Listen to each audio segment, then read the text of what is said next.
In this video, I'm going to explain the basic rules of the negative imperative in the Spanish language.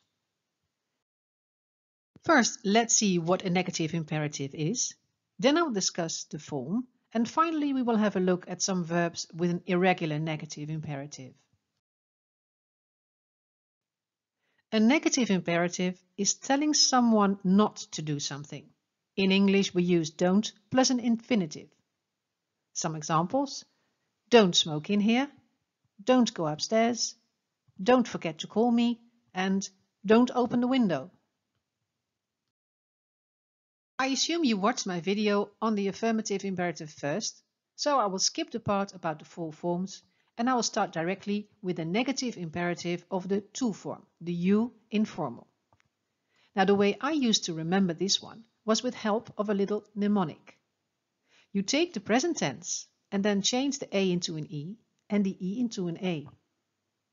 You speak is hablas, don't speak, no hables.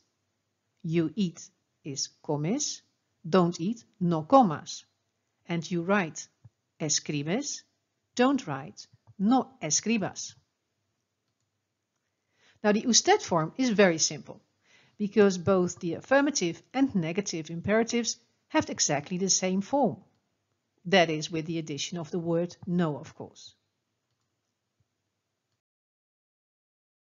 As I already mentioned in the video about the affirmative imperative, you will rarely need the knowledge of these two forms.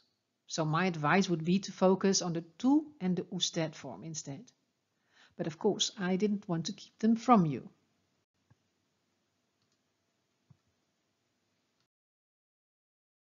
Here we have the 8 verbs which have an irregular negative imperative. Now these are the same verbs as mentioned in my video about the affirmative imperative, by the way. So these verbs have both an irregular negative and affirmative imperative.